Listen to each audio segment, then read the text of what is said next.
not to be dark. I know that people very far away from me, you are starting to have colder and darker days. And you have my sympathy, but it's your turn, so sorry. Because, like, if I said, you know, I wish you didn't have to, it would mean that I would have to, and I don't want to, because winter, I don't find winter fun, because I think that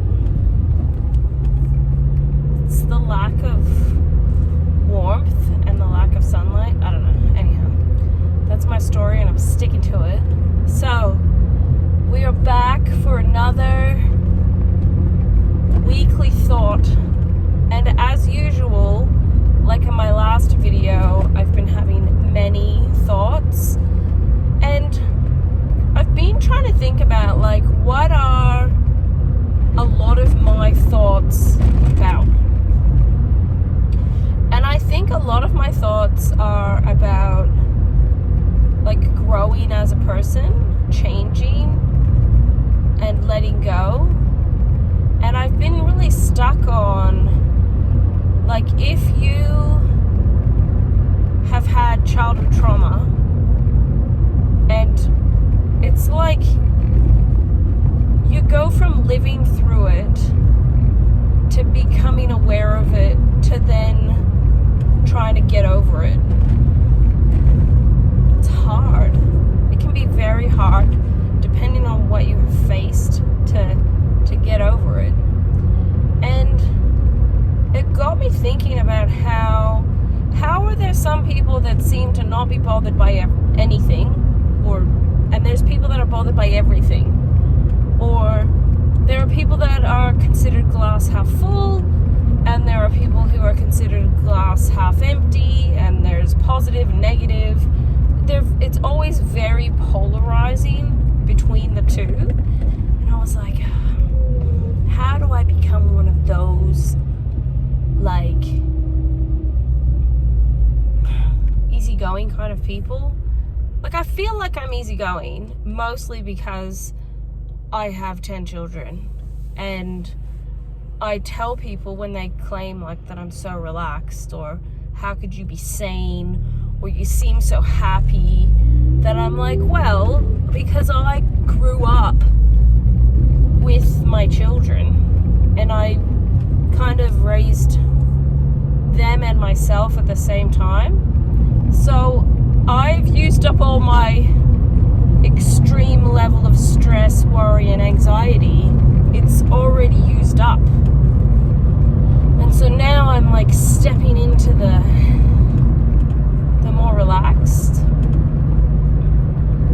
And so, you know, for the most part, I'm good.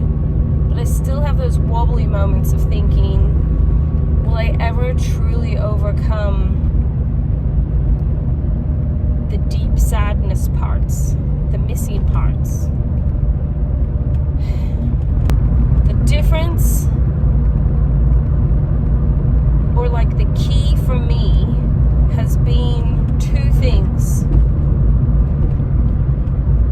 Recognizing that being all or nothing isn't really sustainable, and that it's small incremental changes that ultimately get you to your end goal. Think about it. Making a quilt, you buy your fabric. Some of these things can be a bit out of order, but you, like, think of the type of quilt you want to make. You cut out your fabric, you sew the quilt top together, then you cut out or create the backing and the batting, you sandwich them together, you quilt them, you bind your quilt, maybe whack a label on it, and it's done, right? And in some ways it's good, because each section, you just work your way through them. It's just little by little, and you end up with quilt. And I think that's kind of the same way with, like, if you declutter your house, you start letting things go and you declutter. But a really key part of decluttering is not filling your house again with tons of everything. Like, you need to become a gatekeeper. And sometimes you're a gatekeeper, not necessarily against people giving you their cast-offs, but with yourself. Like, actually exercising, like my other video, saying no, can be really scary. Like, genuinely scary. Especially depending on who you're saying no to. It can be really difficult. And you could be in a position where I have struggled, which is you can become so overwhelmed that you find even making decisions is difficult.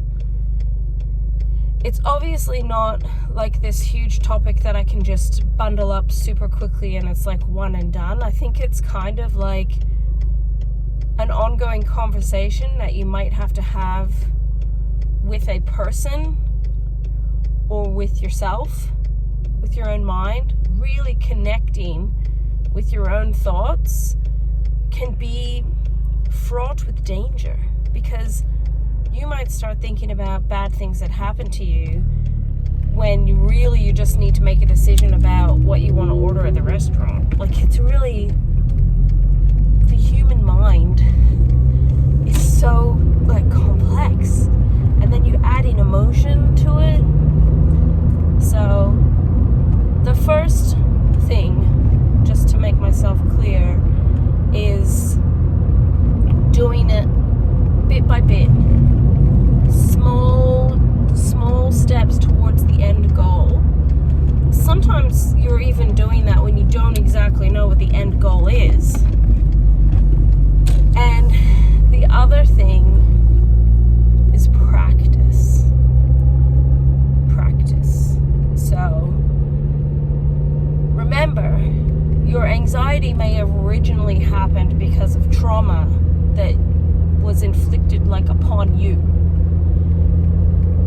But rehashing it and thinking about it and stressing about it is also like, it's like this bad habit.